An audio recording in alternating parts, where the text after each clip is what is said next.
Welcome Inside Appalachia. I'm Caitlin Tan. And I'm Mason Adams. This week, we've pulled a few gems from our archive. We're listening back to some of our favorite Inside Appalachia stories from the past year. Like, do animals feel love? Love? L-O-V-E? I know. No, there's no such thing. And yet we see it all the time with animals. So why is it that we tend to not want to really believe what we see? And a story that went viral about a punk musician in eastern Kentucky who discovered a legendary luthier and learned to build banjos. I just felt that, it was important for this, rad, 97-year-old man to know that, somebody is carrying on, this tradition in the same workshop that he was. We've got an update on Bradford Harris's story and more this week Inside Appalachia.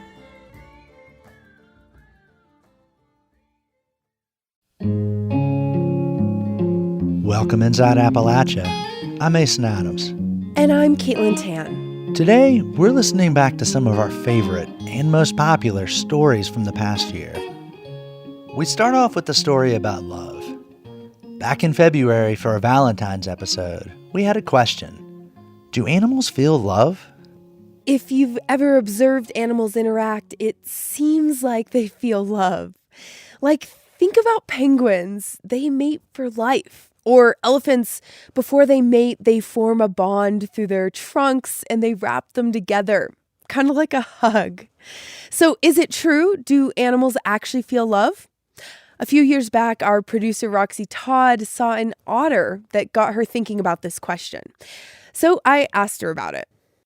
She looked really sad, all by herself on the rocks, not playing because there's no one to play with, and not swimming. Roxy says she'd expected to see not one otter, but lots of otters, doing what otters typically do. You know, when you picture otters, what do you picture?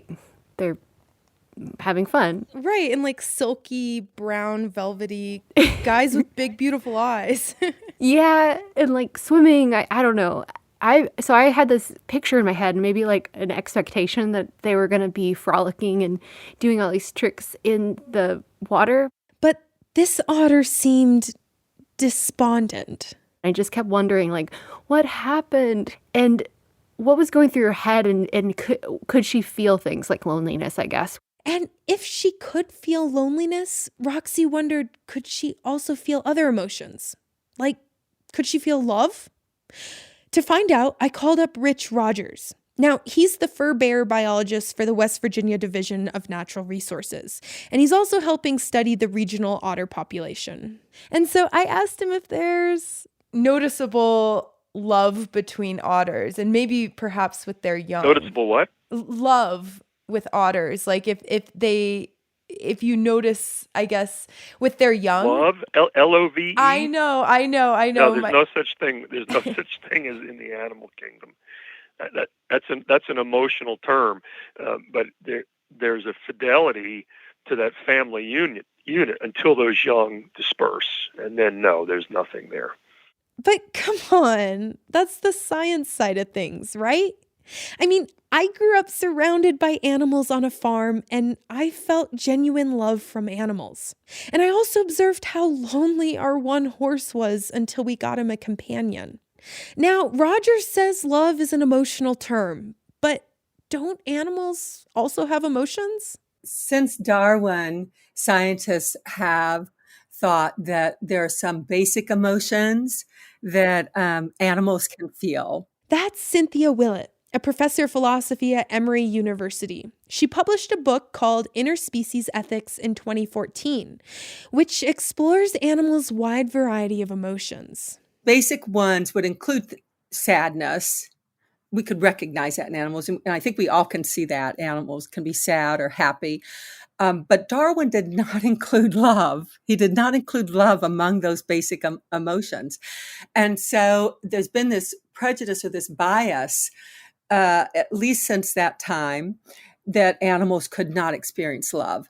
And yet we see it all the time with animals. So why is it that we tend to not want to really believe what we see? I mean, what makes us humans so special that only we can feel love? Willett says there's a few different types of animal love that she's studied. The mother to offspring love, which she says is clearly established, but also friendship love. Willett says in a recent study, a snake became friends with a hamster, its prey, and that they even cuddled together. And so the third type of animal relationship, the most surprising kind of love at all, is romantic love. Like love, like not just friendship love. Willett says a good example of this behavior is with birds. So much like us, birds have courtship rituals. Basically, they date. They bring food to one another, do dances, clean one another. Honestly, everything you want in a partner.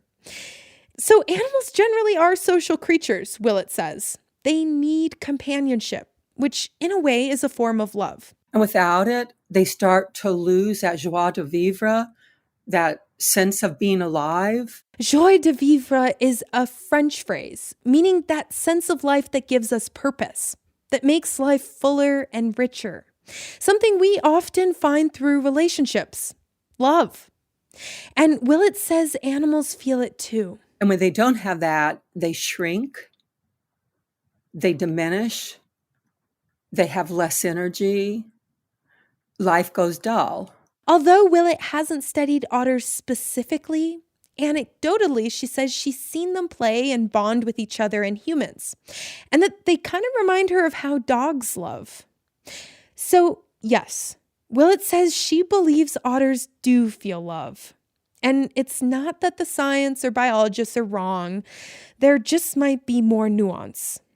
And for the West Virginia Wildlife Center, where Roxy originally saw that lonely otter, well, Trevor Moore, the biologist at the center, says he can't definitively rule one way or another on love, loneliness, or any human-like emotion. Animals definitely have personalities. There are definitely individual personalities.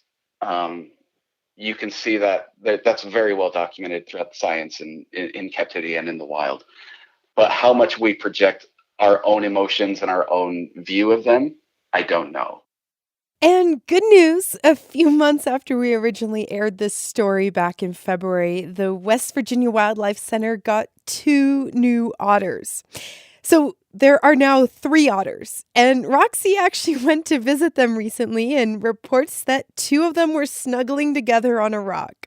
The Wildlife Center also got 2 new wolf pups this year. We've posted photos on our website, wvpublic.org. So what do you think? Do you think that animals can feel love? Let us know. Inside Appalachia at wvpublic.org. Or send us a letter. 600 Capitol Street, Charleston, West Virginia, 25301. Earlier this year, we heard a story that later got picked up nationally. Lots of people wrote us about this story. So when we decided to do a best of episode, this was one of the first that came to mind. It's about a 21-year-old punk rocker in Harlan County, Kentucky.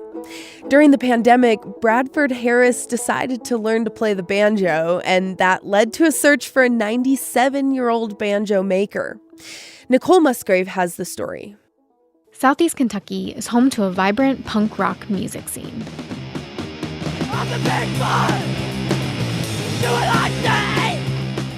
That's the band Lips from Harlan. They used to play out a couple times a month, but they had to stop playing live shows because of COVID-19. All I'd been doing was like booking shows and like touring and like playing with like bands, and then like everything I was doing I couldn't do anymore. Bradford Harris is the guitarist and lead vocalist of the band. But Bradford also recently started playing old-time music. In this part of Kentucky, it's pretty common for punk musicians to also play old-time. And during the pandemic, Bradford started messing with the banjo. It wasn't until like this year that I actually like really started appreciating it. One day, Bradford was looking up tunes on YouTube and came across a video of someone talking about making banjos. Bradford's dad runs the wood shop at the local community college. So Bradford got the idea that the two of them should build a banjo. I'm not an instrument maker, I'm a cabinet and furniture guy. That's Bradford's dad, Steve. To figure out how to build a banjo, Bradford ordered a kit from the internet, and Steve pulled out his set of Foxfire books to reference the chapter on banjo making. Then the two of them got to work. He knows so much about like woodworking that like I can't even fathom to know about, and like I know stuff about instruments that he wouldn't even like consider. The two of them built their first banjo this past summer, and they haven't stopped since. Bradford even quit a job at a local car wash to focus on building banjos. They've joined online banjo building forums and Facebook groups, and they've connected with banjo players and makers from around the area. But Bradford stumbled upon one of their best sources of instruction while using a sander at the shop one day. And out of the corner of my eye, I could see like a banjo neck like hanging out of the shelf, and I was like, I will worry about this later. I just saw something cool. Bradford went to investigate and uncovered a stockpile of handmade tools, banjo templates, and detailed handwritten notes about building instruments. They'd been left behind by a guy who used to work in the shop. His name was Al Cornett. Al retired years ago after working at the college as an instrument builder and teacher. He would write down things that I would have never thought about. You could tell like he was writing down like years of experience, and like his drawings are like superb. And although he hadn't been in that shop for 15 years, like he's been like one of the most monumental people in like me learning how to like build. Bradford knew that a luthier had previously worked in the shop at the college, but didn't know much else. I just heard about him, and you know, and somebody was like, I doubt he's still alive. And I was like, well, I mean, you know, it's worth checking. Bradford started asking around the college to see what people knew about Al and where he might be. But all anybody knew was that if Al was still around, he was probably in his 90s. Undeterred, Bradford posted on social media looking for more information. And somebody was like, yeah, I know Al, I go like check on him every now and then. And I was like, this is it. I was like, the search begins. With confirmation that Al was in fact still living, Bradford was determined to meet him. Finally, after several weeks of searching and trying to get in touch with Al, How old were you when you started building instruments? Bradford was able to visit with him. They sat down in Al's living room, and a friend recorded the meeting on video. Started in 1977. Awesome. So, what was it? So you said you first started building dulcimers? I started building dulcimers, yeah. I have the first one I built. Oh, really? Yeah. That's awesome. During the visit, Al talked about his experiences as a luthier, and he shared some tricks of the trade with Bradford. Al even talked about some of the more challenging projects he worked on, like the one time he built a fiddle. What's your favorite instrument that you built?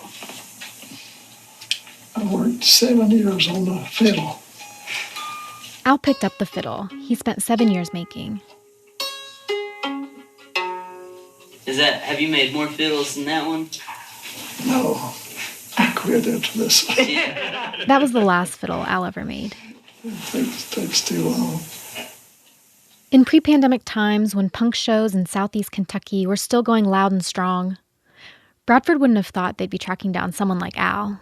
If you would have told me like, you know, a year ago that I would be playing like old-time music and doing like these like old-time history stuff and going and meeting old like banjo players and stuff, I would have been like, no, probably not. But I also wouldn't have thought that there would have been like a pandemic, so.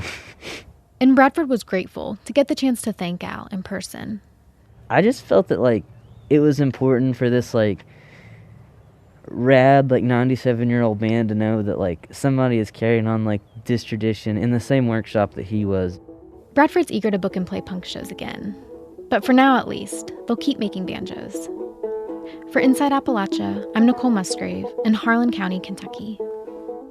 Since this story originally aired in February, Al Cornett, Bradford's mentor in making instruments, passed away at the age of 97.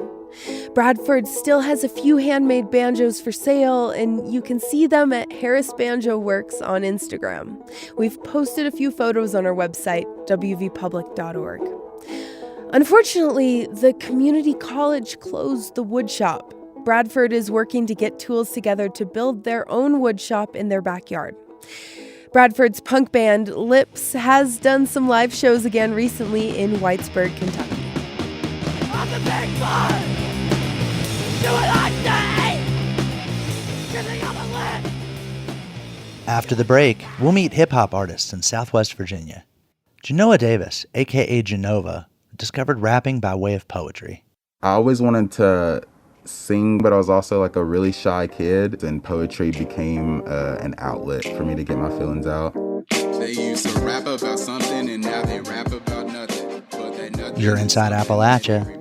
I'm Mason Adams. And I'm Caitlin Tan. We'll be right back.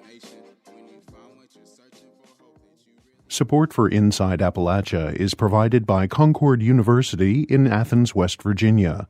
With career-focused liberal arts education in more than 80 degrees and programs to pursue various career options, not just a single job. More at concord.edu. Welcome back, Inside Appalachia. I'm Mason Adams. And I'm Caitlin Tan. Okay, so I love this next story because it defies stereotypes that some people have about Appalachian music. Nicole Musgrave spoke with a group of hip-hop artists in the coal fields of Wise County, Virginia. Picture a large tent in the middle of a dark field, surrounded by mountains. Hundreds of people are packed under, dancing to the beats of Valley Boy Music Group, a local hip-hop collective. There's neon lights, smoke machines, and glow paint flying all around. Genoa Davis, a.k.a. Genova, was one of the performers at the field party that night. I don't even know how we got there. There was like 400 people. It was crazy. Genova's 25 and grew up in Big Stone Gap, a town of around 5,000 in Wise County, Virginia. My family's all from Big Stone. Actually, the house I live in was my great-grandmother's and her mom's before that. Genova discovered rapping by way of poetry. I always wanted to sing, but I was also like a really shy kid, and poetry became an outlet for me to get my feelings out. In college, some of Genova's cousins started making music together as Valley Boy Music Group. They knew he wrote poetry, so one day they asked him to write and record a verse on one of their songs. They used to rap about something and now they rap about nothing. But that nothing is something that everybody is bumping. I felt like from the get-go, I've always like had something to say, so it was just like it was rewarding because like I was like, wow, I want to keep doing this. As a rapper, Genova writes a lot about his own life. And music is also a way for him to talk about the changes he wants to see in the world, like an end to mass incarceration and police brutality. Like I talk about a lot of things going on in society, and like being a black person in society, like in America, has never been easy. You don't mind it. They killing us and I'm stressed. Make it to 30 and I'm feeling blessed. I gotta walk with my hands in the air so they don't put a few in my chest. I cannot pick up my hair in the car. The Wise County hip-hop tradition goes back farther than Genova and the Valley Boys. One of Genova's cousins and fellow Valley Boy is Raekwon Mitchell, a.k.a. R.K. Mitch. His dad's friends were big into freestyling. And when he was a budding rapper, R.K. Mitch remembers listening in as they improvised lyrics over beats. They were like, okay, let me see what you got, And I was like, oh, so I went to pull out my little notepad, and they were like, no, I want to hear what you can just come off the top with. I just looked at him, I was like, oh, no, I can't do that. I'm not a freestyler. I don't do that, I write. R.K. Mitch prefers to write out lyrics. And he never saw the older generation record anything. It was more about bragging rights among friends. With them, it was always just the energy of it, the love of the music, and seeing their abilities to freestyle. And there was less of an emphasis on sharing it with a larger audience. I don't think many of them actually performed in this area, especially. There's not really a whole lot of places to perform. The Valley Boys have created their own performance spaces, like those field parties. They've improvised studios, too, out of dorm rooms, hotel rooms, bedrooms. We've been in situations where it's like, wow, you're really recording right here? And it's like, well, yeah, we're going to make it work somehow, I guess, In Appalachian, Virginia, a lot of institutional support for music is targeted towards old-time, country, and bluegrass. So hip-hop communities have had to find ways to support themselves. Jared Soares is a photographer who's been documenting the hip-hop scene in another Southwest Virginia town, Roanoke, since 2007. He says artists there had a similar way of making do, or making it up. It was very much like a DIY culture, like do-it-yourself mentality. Like, if it doesn't exist in Roanoke, we're just going to build it. And we're going to do with what we have, and we're going to make it, the best possible.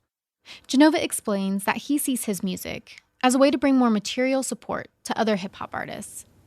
I'm doing it so I can get the resources I need for the people I care about and for the community that I care about in this area. Last year, Genova won a grant to help him produce new music.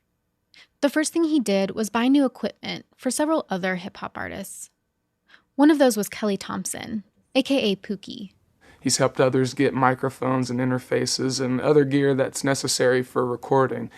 Dr. A.D. Carson is a hip-hop artist and an assistant professor of hip-hop at the University of Virginia. He explains that helping out the folks back home is part of the hip-hop tradition. Thinking about not just like shouting out home, but also how do we bring the people from where we're from into the space where they might also have access to those resources. I promise I don't need to go to the hose of the drama. I don't need a lot on my plate. I just want to be cool. Already funny, I'm already cool. In Pookie's third-floor apartment in downtown West Virginia, Genova's helped Pookie turn his spare bedroom into a makeshift studio. A mattress is propped up against a wall to muffle the street sounds below. Pookie sits at a computer that Genova bought with the grant money and starts making a beat. So I'm going to start with the nice little chord. We're going to put a little E minor 7th here. Pretty nice. I like that. He and Genova have been friends since middle school, and they've been making music together for a couple of years now. Here's Genova. Whenever he makes a beat, like, and if he's had me in mind, like, he'll put like these little sounds here and there, and I'm like, ooh, like, he put that in there just for me, like. Pookie was inspired to learn to make beats by watching Genova and some local producers at work. I was just totally impressed. I was like, wow, this is how music is made.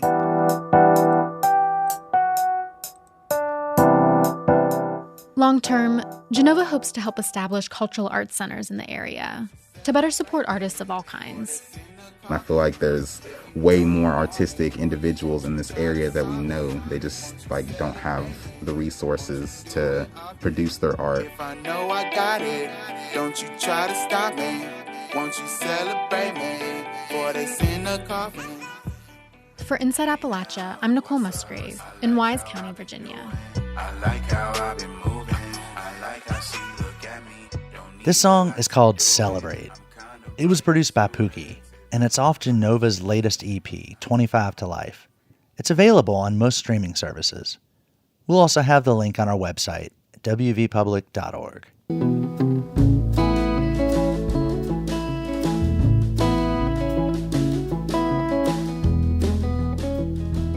Next, we're going outside in one of the most beautiful places in Appalachia, Dolly Sods. In case you're not familiar, it's this wild place full of rocky ridges, soggy bogs, and beautiful views. And it's the site of an annual nature walk called the West Virginia Wildflower Pilgrimage. This year was the 59th time that wildflower and birding experts descended on the area for the event. And I decided to make the pilgrimage myself. So, Mason, had you walked it before this year? No, but my dad was a biology professor who specialized in the plants and trees of Appalachia. He passed away in 2011, but this kind of event would have been right up his alley. Really? How do you think? Well, my dad would have known these wildflowers, these birds. There were a lot of folks like that in the Canaan Valley when I was there in May. Like Margot Cavalier, who came down from Pittsburgh. It's been a while since I've been hiking up in Dolly Sods, and I'm anxious to go with a bunch of people who know what they're looking at. I'm beginning to know what I'm looking at, but it'll be great to go with some pros. Bill Beatty, a naturalist from Wellsburg, West Virginia, leads the excursion. His is the only trip during the pilgrimage weekend where participants are required to come up to speak with him ahead of time. He needs to know they'll be able to complete the hike. It's not for the faint of heart. You know, people come up to me and say, we walk in the mall 3 days a week, 5 miles. And I used to let them go on, but now if someone says that to me, I say, this isn't even close to what you experience in the mall. Beatty is joined by a Forest Service biologist who really knows his birds, mosses, and lichens. And a botany professor. These are my dad's people. They remind me of how he talked to his friends, dropping goofy, plant-based puns and cracking a lot of inside jokes. And what family are bluets in? Rubiaceae. Matter family. It does matter. Okay, we stopped here. He'll be here all day, folks. Now, Beatty knows this landscape at Dolly Sods really well. I stopped here because you see the opening down there. Yeah. At the far end of that opening, we're going to be coming this way. That's the dog leg of Alder Run Bog. Alder Run Bog is the bog where Northland Loop Trail goes down to. Some of us may get wet feet. The trip leaders like Beatty point out wildflowers along the way, but the group's members have plenty of expertise themselves. Like Melissa McCormick, a scientist at the Smithsonian Research Center who lectured about orchids the night before. Here she is talking with Margot Cavalier and others in the group about a flower known as trailing arbutus. This is what you're referring to? Yes. A pinkish white Yeah, there's another little flower right here. Oh, it's beautiful. And there's a little pocket of flowers right here. Oh. Now, my dad's big thing was trees. Besides teaching at the local community college in my hometown, he spent a lot of time traveling around and doing research all through the mountains, including right here in Dolly Sods. My dad's probably rolling over his grave. What's the evergreen that's through here? I stink at trees.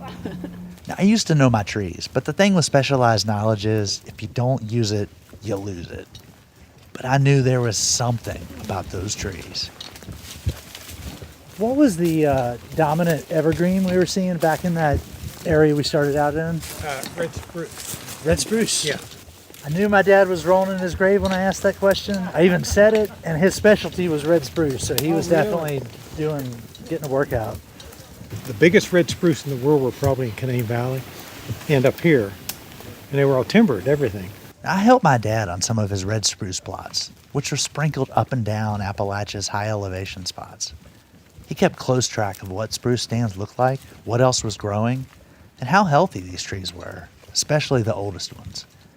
He stayed faithful to these red spruce trees, checking in on them every couple of decades, sometimes more often. Of course, there's more to this hike than just the spruce stands. Okay, let's do this. We're going to head down towards the bog and get our feet wet. Beatty calls this the Allegheny Front Vista Trail. It crawls all over, down through a bog, up and down rock fields marked by stacked cairns, and through dense thickets of rhododendron and mountain laurel where Beatty found paths, probably cut by hunters years ago. After miles of tromping, we climb a mountain ridge into a thicket of chokeberry. At which point, even Beatty gets turned around.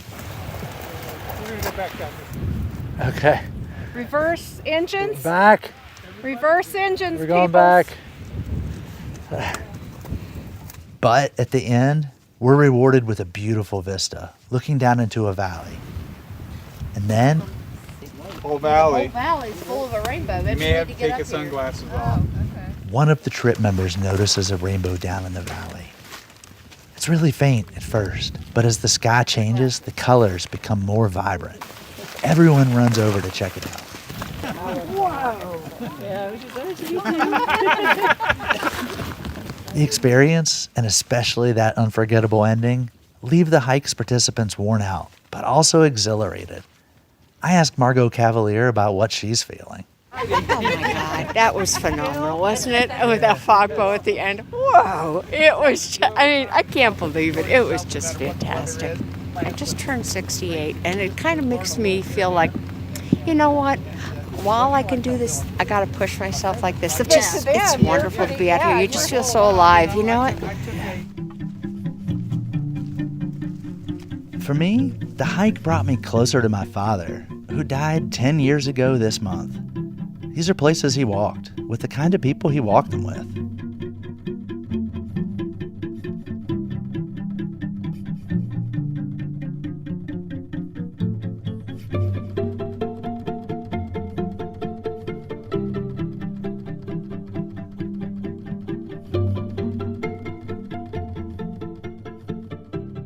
Last school year, high school students in Fayette County, West Virginia, exchanged audio letters with teenagers in Wales.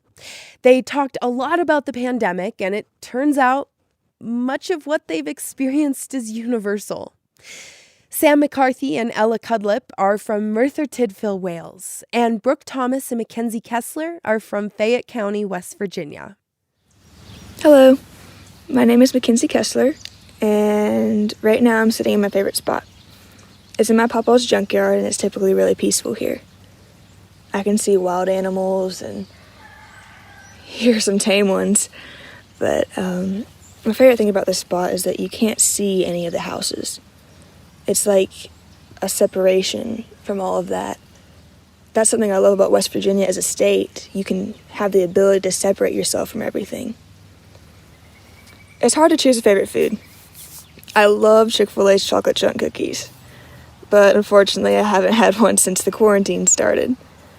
But I also love buffalo chicken dip, and my mom has had some free time on her hands to make that more often. When it comes to going into senior year, I've been thinking a lot about it. I'm not typically emotional about things like this, but when people mention senior year, I change the subject pretty fast. I guess just the thought of the big life change after graduating makes me nervous, but it's an exciting nervous.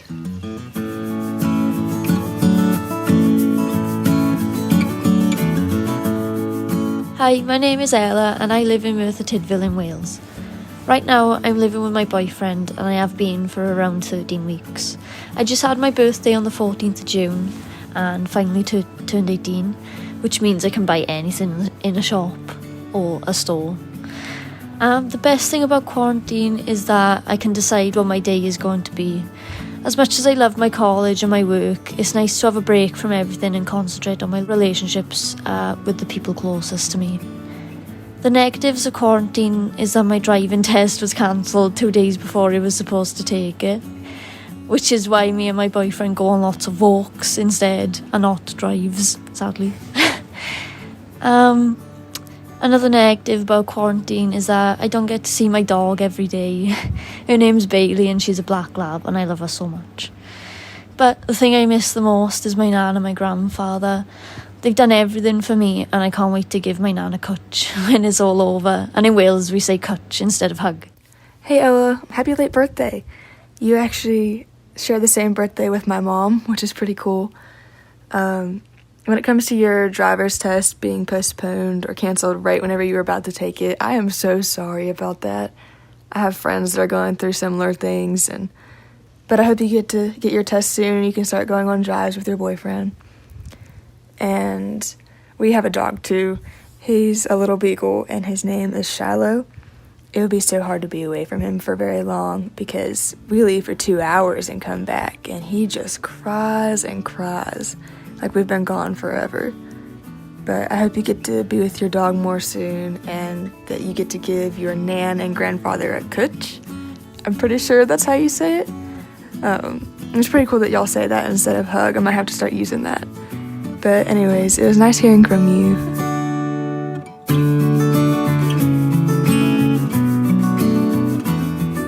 Hi, my name is Sam McCarthy and I live in Merthyr Tydfil in Wales. I just turned 18 on the 25th of June, so now I'm legally an adult and I can drink and smoke, but I don't want to smoke. Lockdown's been weird and new. Some things I do miss from being in lockdown is having my guitar lessons and my driving lessons. That's been put on hold, which I'm a bit sad about because I was excited to drive. One thing I wouldn't change about lockdown is living with my girlfriend. It's just been the best time and we've been able to grow a lot and bond a lot more, which I think has made us stronger and has made me excited for the future as well. So yeah, that's pretty much it. I hope you're all doing well over there.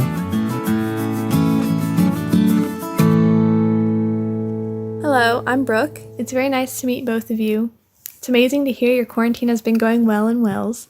It was nice hearing you both talk about your hobbies and what you enjoy doing. I also enjoy taking walks with my families, giving them hugs or a cwtch, as you say. Because of COVID-19, I had to leave school my junior year. So basically, I'm a senior now. That's a bit nerve-wracking, but I'm mainly more excited than scared because I'm finally going to be an adult soon, and I've waited for this moment my whole life, and I'm excited for the opportunities I'm going to have. I personally would rather be in person for schooling because I find myself very scattered and I always feel like I'm missing something when we're doing virtual school. So I hope that I can get myself into a better routine and be more self-disciplined, which this could be what helps me with that when it comes to virtual things. But anyways, I would love to hear how Wales is responding to this, what you all are facing when it comes to returning to school, what you are choosing over if you have options. Hi guys, it's Ella. It's so nice hearing from you again. Right now in Wales, the COVID rates are really low, but we're still in a lockdown for another few weeks. I was supposed to move back in with my parents after living with my boyfriend, but for my mental health I chose to move in with my grandparents. I still can't drive. I've had my 5th test cancelled, and my next test is the 9th of April. Every day I take my grandparents on a drive to wherever we want to go, and sometimes we stop to feed the horses. I love my grandparents so much. And we made a bird feeding stand in the garden, and we always give them leftovers because my nan cooks so much food. She cooks every day. Another rule in Wales is that we can form a bubble with another household. So I still get to see my boyfriend Sam. And we always go on walks whenever we can. And we're currently binge watching Breaking Bad for the 2nd time. We like writing scripts as well. We're currently writing a comedy TV show.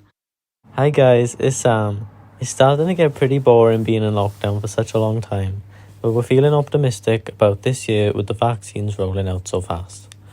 My girlfriend Ella and I are even hoping to go to a music festival in August, which will be such a nice escape after this chaotic year. Some changes that have happened is that I'm making sure to keep active in lockdown by exercising every day and going on long walks with Ella. And we always find new places that we never knew were right outside our doorstep. The biggest change for me is my new job at Pizza Hut. It's pretty boring there at the moment because the restaurant isn't open, so we're only doing takeaways and it's never busy.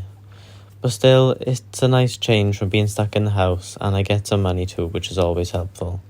And I'm not quite sure what my plans are after COVID. I'm thinking of going to university, but I'm not sure if I should take a gap year until I know. I'm mostly excited to start doing normal things again, like going to music festivals, taking drives to the beach, going to the cinema, shopping, restaurants and everything else. It's going to be an expensive year. Because of this pandemic, I've had to put a lot of my hobbies on hold, like seeing friends and going to school and after-school activities. So that's been a bit rough to deal with, but I've been working around that, and I'm just focusing on spending time with my family and exploring the wilderness and stuff, going places I've never been before in this beautiful state. And because there are essential workers in my family that are being exposed to this daily, we have had to take extra precautions, and we're just trying to stay safe as best as we can. But we're also not letting fear get in the way, and we're just enjoying life and staying positive through this, because we know that we will get through this. Everyone will.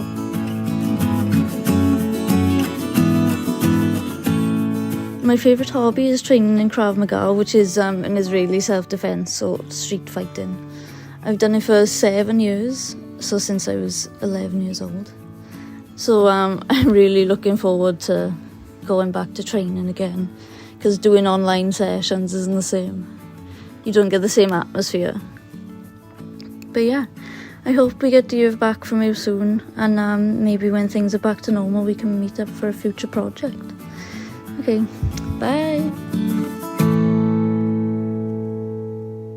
That was Ella Cudlip and Sam McCarthy from Wales and Brooke Thomas and Mackenzie Kessler from Fayette County, West Virginia. They shared their audio letters as part of our Folkways project, reporting on the connections between Wales and Appalachia. To hear more of their letters, go to wvpublic.org.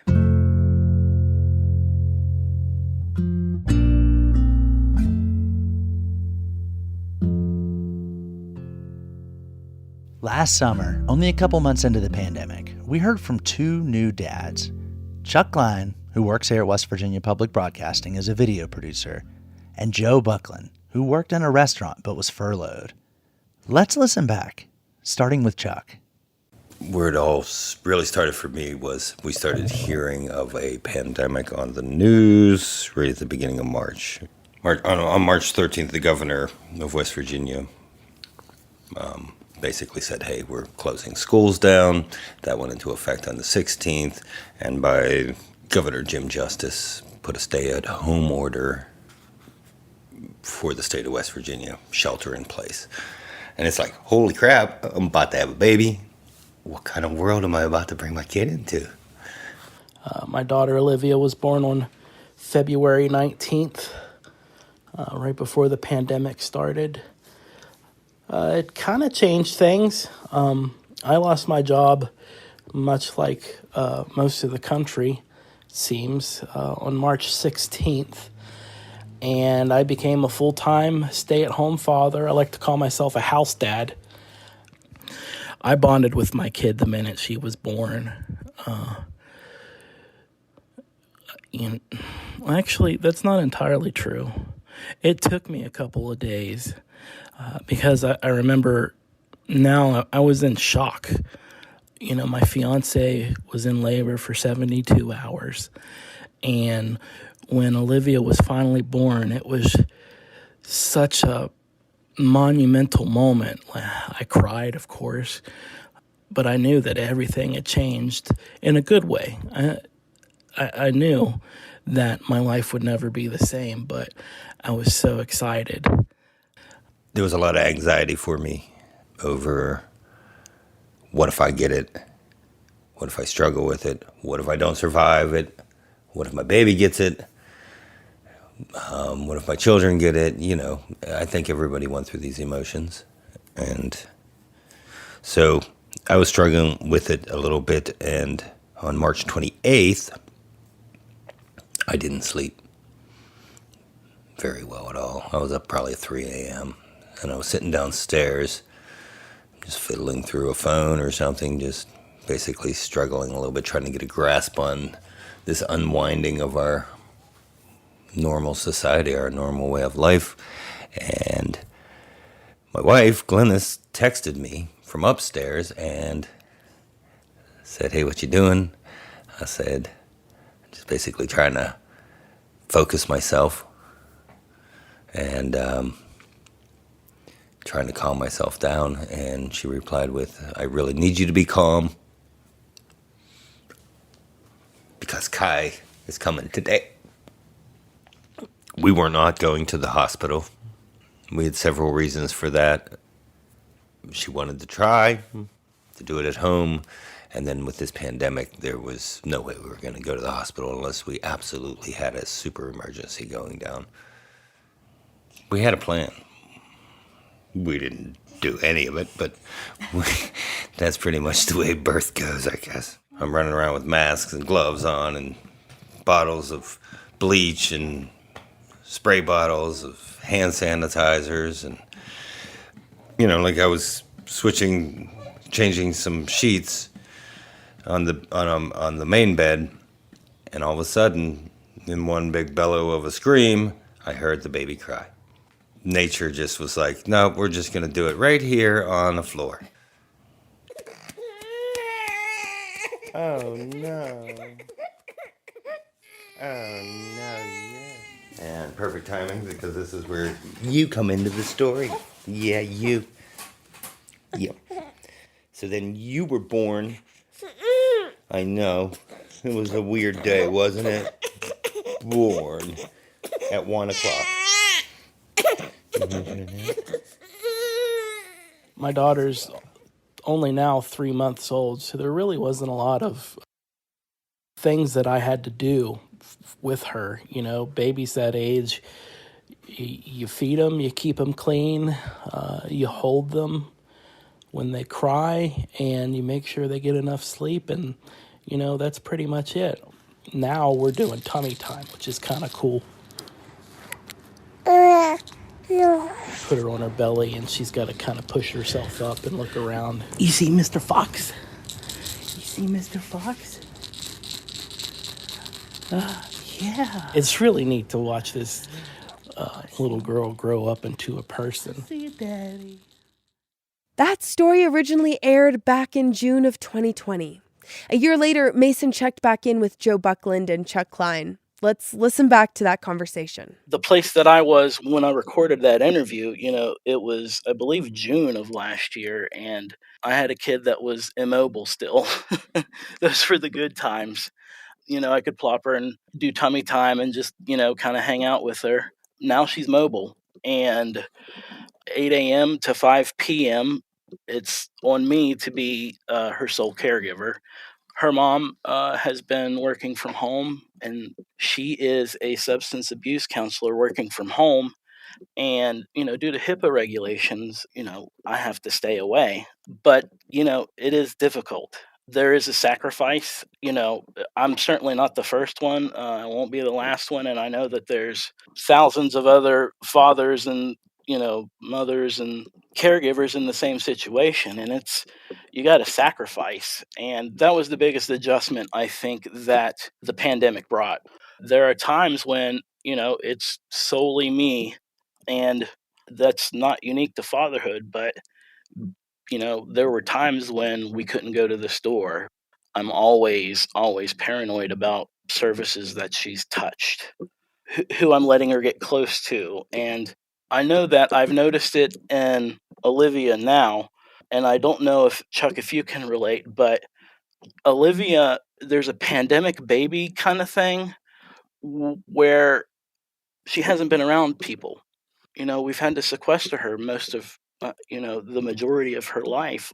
With my dad, someone who's, you know, very much a part of our lives, she's shy with, and she's shy with other family members that she doesn't see very often. And I wonder, what kind of developmental issues the isolation that we've had to have her in is causing. Chuck, just to add on, I mean, it feels like those early years are really intense when you're going through them, but they slip fast out of your memory as you get older, it feels like. So, you know, when you're looking back on this in 10 or 20 years, what's something from the last year that you want to remember? Well, I'm kind of an introvert, and I've honestly have kind of enjoyed having my family at home. I know it's probably wrong to, you know, wish that we could continue staying away from other people, but that's just me. I guess one thing I'll remember is, you know, the little dude, Kai's growth. You know, he's standing, he says hi, dad, stuff like that.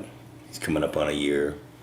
Those are the moments that you'll remember, whether there's a pandemic or not. Joe, how about you? You know, when you look back, what is it you want to remember from these days that it's important not to lose?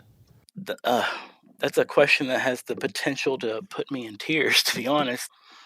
Really, just the opportunity to have spent as much time with her and to watch her, you know, become a person, to see these character traits come out. You know, the first time she actually let me put her hair in a pigtail, just the pure joy of, hey, I was able to do this, and, you know, she's happy about it. The little things, I think, is what I want to keep. The smiles, the days concluded, you know, and I'm rocking her. I can, you know, just a clear memory of July or August of last year, and we had the window open and there was a cool breeze blowing in, and we had done bath time, and I was rocking her, and she just nuzzled in, and it felt complete. And like Chuck says, these are the moments that would happen, you know, whether there was a pandemic or not. But just, I've never felt so content in my life and so connected with the world around me through my kid and the love of my life. It sounds really cheesy, I know. There's an appreciation, I guess. An extra appreciation. Yeah. Chuck, what's something you've learned over the last year? Well, I mean, work-related, I lost about 20% of my income. I freelance as well. So I cut all that out, and I actually started selling bicycles. And I'm making more money. So I've learned that I'm not going back to that. I've definitely learned how to stay with this one a little better than, because I was forced to, you know. But I learned I can do it a different way and be with the kids rather than be on the road. Again, that was Chuck Klein of Wheeling, West Virginia, and Joe Buckland of Mount Pleasant, Pennsylvania, talking with me back in May.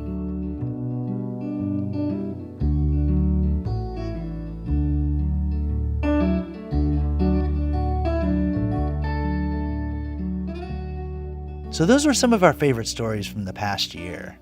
Is there a story we didn't air you think we should have included? Let us know. Send us an email to insideappalachia@wvpublic.org. Until next time, thanks for joining us as we journey throughout Appalachia.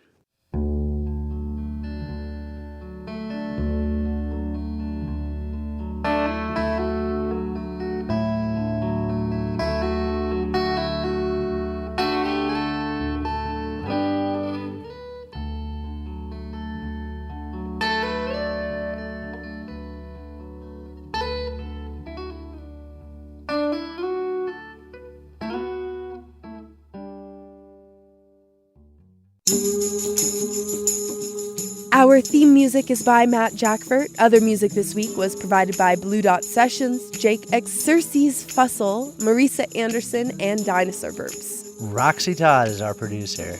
Jade Arthur-Holtz is our associate producer. Kelly Libby is our editor. Our audio mixer is Patrick Stevens. Xander Alloy also helped produce this episode. You can find us on Twitter @InAppalachia. You can also send us an email to insideappalachia@wvpublic.org. Visit wvpublic.org/InsideAppalachia to sign up for our newsletter. There you can also subscribe or download all of our stories or look for Inside Appalachia wherever you get your podcasts.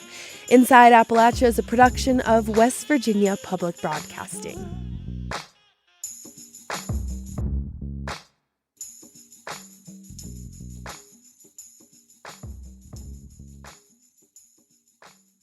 Support for Inside Appalachia is provided by Concord University in Athens, West Virginia, with career-focused liberal arts education in more than 80 degrees and programs to pursue various career options, not just a single job. More at concord.edu.